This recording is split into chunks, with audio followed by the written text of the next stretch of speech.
For the last 5 years, I've been working professionally in video production, first as a video producer for an ocean cleanup company called 4Ocean. It was here where I put my freshly wet feet from a lifetime of hobbyist photography and filmmaking to the flames of real work with real expectations, although by this time I had already done a few cool things like film a short documentary in Uganda at 19 years old, but that's besides the point.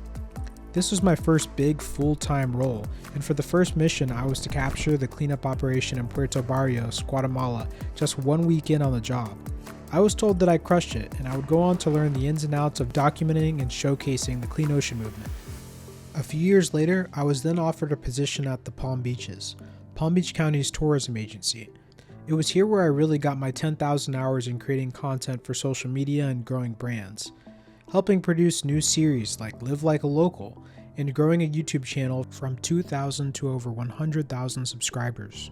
The complexity came in when I realized that I no longer wanted to work as a corporate 9-to-5 video producer full-time. The trouble is that I've had both a camera and a first aid kit in my hands since I was a little boy, and I was always extremely passionate about capturing my life's experiences as well as being prepared for the day where normalcy ends and the storm begins. So, what is the solution to avoiding one singular path for the remainder of your life? I believe it's fusion.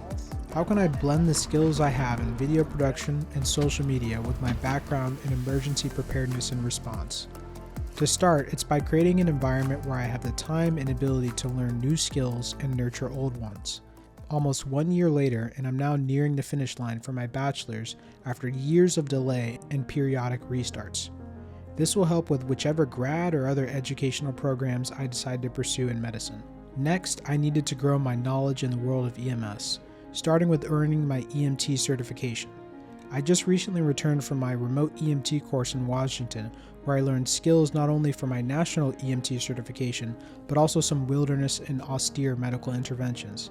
During my clinical rotation in a trauma center, I was reminded just how fleeting life can be. I saw patients on their absolute worst days with everything from heart attacks to respiratory issues. One of the small parts I played in one instance was manually ventilating a patient with a BVM, or bag valve mask, something I had done countless times on a mannequin in training, but never on a real person. Currently, I'm studying and applying for part-time roles as an EMT to begin building experience. It is certainly no easy task finding a position that either pays well or gives you 911 experience. But this is to be expected when you restart to the first level of a new arena. What is certain, however, is that I will start to produce social media content related to first aid and emergency preparedness to nurture my other passion within this domain. Over a year later, and I'm a certified national, state of Florida, and remote EMT, finishing up my bachelor's and starting the long climb on a ladder of progress. But progress towards something that actually feels worth sacrificing for.